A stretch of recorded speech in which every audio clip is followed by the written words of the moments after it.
नमस्कार दोस्तों, मैं उर्वशी हूँ। ये कहानी मेरी जिंदगी के उन पन्नों की है जिनमें दर्द, त्याग और उम्मीद की स्याही घुली हुई है। ये कहानी मैंने अपने दिल से लिखी है ताकि मेरे दर्द और संघर्ष की दास्तान हर उस इंसान तक पहुँचे जो कभी हालात के आगे झुका हो। मेरे पिता धर्मपाल जी ईमानदारी की मिसाल थे। उनका जीवन सादगी और मेहनत से भरा हुआ था। बचपन से मैंने उन्हें आर्यन सिंघानिया के घर काम करते देखा था। आर्यन सिंघानिया भारत का सबसे बड़ा बिजनेसमैन था। मेरे पिता सिर्फ उनके पर्सनल असिस्टेंट नहीं थे बल्कि उनके परिवार के सदस्य जैसे थे। लेकिन पिता को आर्यन की एक आदत से सख्त नफरत थी और वह आदत थी शराब पीने की। वे हमेशा आर्यन को शराब पीते हुए देखते थे जिससे उन्हें उस पर तरस आता था। उन्होंने बार बार आर्यन सिंघानिया को समझाया भी था कि वह शराब छोड़ दे, लेकिन आर्यन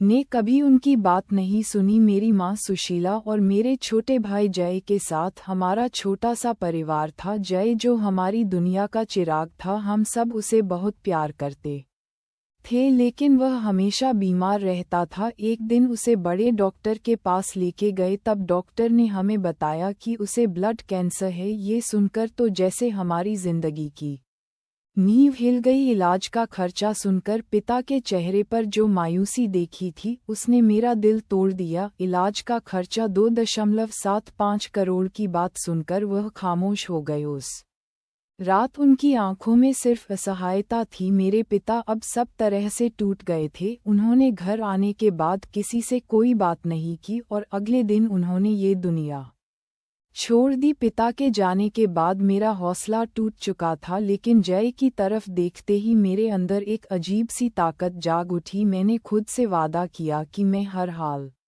मैं अपने भाई को बचाऊंगी, पर मेरे पास रास्ता नहीं था। तभी मेरे मन में एक ख्याल आया, आर्यन सिंघानिया। मैंने लोगों से सुना था कि उसकी दिलचस्पी लड़कियों में बहुत ज़्यादा है। मुझे अपने भाई के लिए अपना सब कुछ दांव पर लगाने से भी परहेज नहीं था। मैंने आर्यन के ऑफिस में इंटरव्यू देकर जॉब ली। पहले ही दिन मैं उसके केबिन में गई और हिम्मत जुटाकर उससे कहा, मुझे 2.75 करोड़ की ज़रूरत है। मैं इसके बदले कुछ भी करने को तैयार हूँ, यहाँ तक कि खुद को भी बेचने के लिए। आर्यन ने चौंककर मेरी तरफ देखा। उसकी आंखों में अजीब सा सवाल था। उसने कहा, तुम ऐसा क्यों कह रही हो? क्या कोई परेशानी है? मैंने जवाब दिया, नहीं, बस आप मुझे पैसे दीजिए।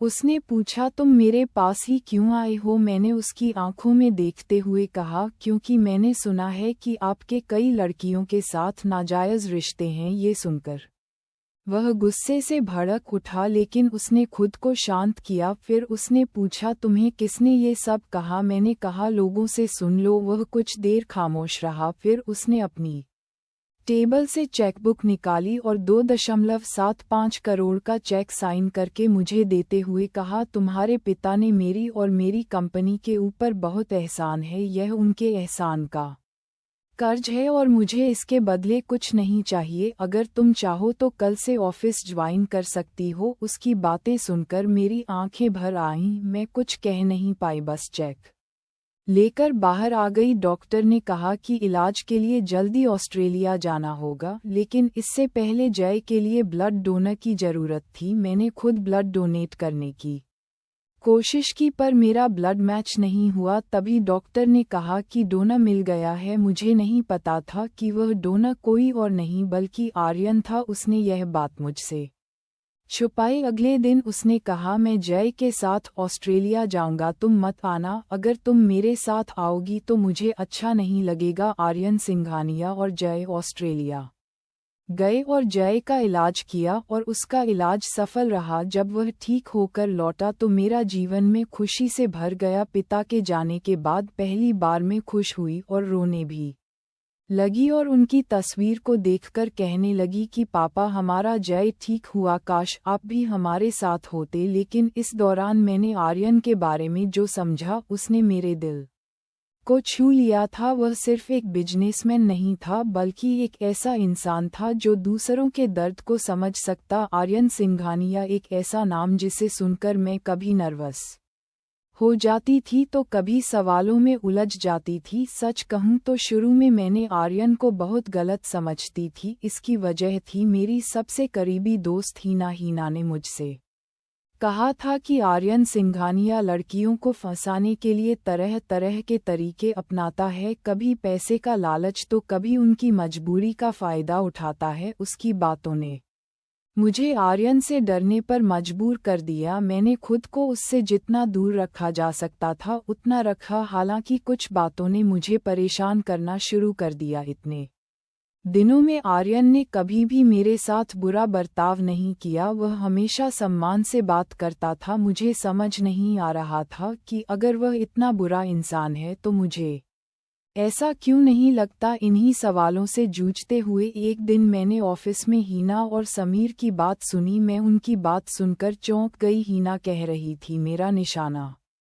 सही जगह पर लगा है, उर्वशी अब कभी भी आर्यन के बारे में नहीं सोच सकती। समीर ने पूछा, कौन सा निशाना? हीना ने हंसते हुए जवाब दिया, मैंने उर्वशी को आर्यन सिंघानिया के खिलाफ पूरी तरह से भड़का दिया है। अब वह कभी उसकी ओर नहीं देखेगी और नहीं उसके बारे में सोचेंगी। यह सुनकर मैं हैरान रह गई। मेरी सबसे अच्छी दोस्त हीना ने मेरे साथ धोखा किया था। मैंने बाद में जाना कि समीर मुझसे प्यार करता था और हीना उसकी मदद कर रही थी, इसलिए उन्होंने आर्यन को मेरी नज़रों में गलत साबित करने की साजिश रची थी। धीरे धीरे मैंने आर्यन के बारे में जानना शुरू किया। मैंने उसकी जिंदगी के उन पहलुओं को देखा जो शायद ही कोई जानता हो। एक दिन ऑफिस पार्टी के दौरान किसी ने मुझे बताया कि आर्यन के पिता ने आत्महत्या कर ली थी। इसका कारण था उनकी पत्नी का अफेयर। आर्यन के पिता ने ये सब अपनी आंखों से देखा और यह बर्दाश्त नहीं कर सके। जाने से पहले उन्होंने आर्यन को एक चिट्ठी लिखी थी, बेटे मुझे माफ़ करना, मैं तुम्हें अकेला छोड़कर जा रहा हूँ। मैंने बिजनेस तुम्हारे नाम कर दिया है, मुझे उम्मीद है कि तुम इसे संभालोगे और मुझे गलत नहीं समझोगे। ये सब सुनकर मेरी आंखों में आंसू आ गए। आर्यन को मैं जिस नज़र से देखती थी अब वह पूरी तरह बदल चुकी थी। मुझे समझ आया कि आर्यन ने अपनी जिंदगी में बहुत कुछ झेला है। आर्यन के प्रति मेरे दिल में बदलाव शुरू हो गया था। अब मुझे महसूस हुआ कि वह कितना अच्छा इंसान है। एक दिन कंपनी के एक डॉक्यूमेंट पर साइन करवाने के लिए मैं आर्यन के केबिन में गई। काम खत्म होने के बाद पता नहीं कैसे बातचीत उसकी माँ तक पहुँच गई। मैंने हिम्मत करके पूछा, मैंने आपकी माँ के बारे में सुना है, क्या वह सब सच है? उसके चेहरे पर अचानक से उदासी छा गई। उसने गहरी सांस ली और कहा, हाँ ये सब सच है। यही वजह है कि मैं किसी पर जल्दी भरोसा नहीं करता, लेकिन तुमसे मिलने के बाद मुझे लगा कि हर औरत एक जैसी नहीं होती। तुमने मुझे ये यकीन दिलाया है कि इस दुनिया में कुछ लोग सच्चे और अच्छे किरदार के भी होते हैं। उसकी बातें सुनकर मैं चुप हो गई, पर दिल के अंदर एक हलचल मच गई। आज जब मैं ये कहानी लिख रही हूँ तो मेरा दिल उसके नाम से ही धड़कता है। मैं समझ गई हूँ कि प्यार सिर्फ बाहरी दिखावे या पैसों से नहीं होता। आर्यन सिंघानिया जैसा इंसान शायद दिखने में कठोर लगता है, लेकिन उसके दिल में एक सच्चाई और गहराई है जो हर किसी को समझ नहीं आती थी। यह कहानी यहीं खत्म नहीं होती। मेरी कहानी अब आर्यन के बिना अधूरी है। मुझे नहीं पता कि हमारा रिश्ता आगे जाके क्या मोड़ लेगा, लेकिन इतना यकीन है कि आर्यन मेरे लिए बहुत खास है। अगर आप इस कहानी को लास्ट तक पढ़ रहे हैं तो याद रखें, हमेशा एक उम्मीद होती है, बस उसे ढूंढने का हौसला होना चाहिए।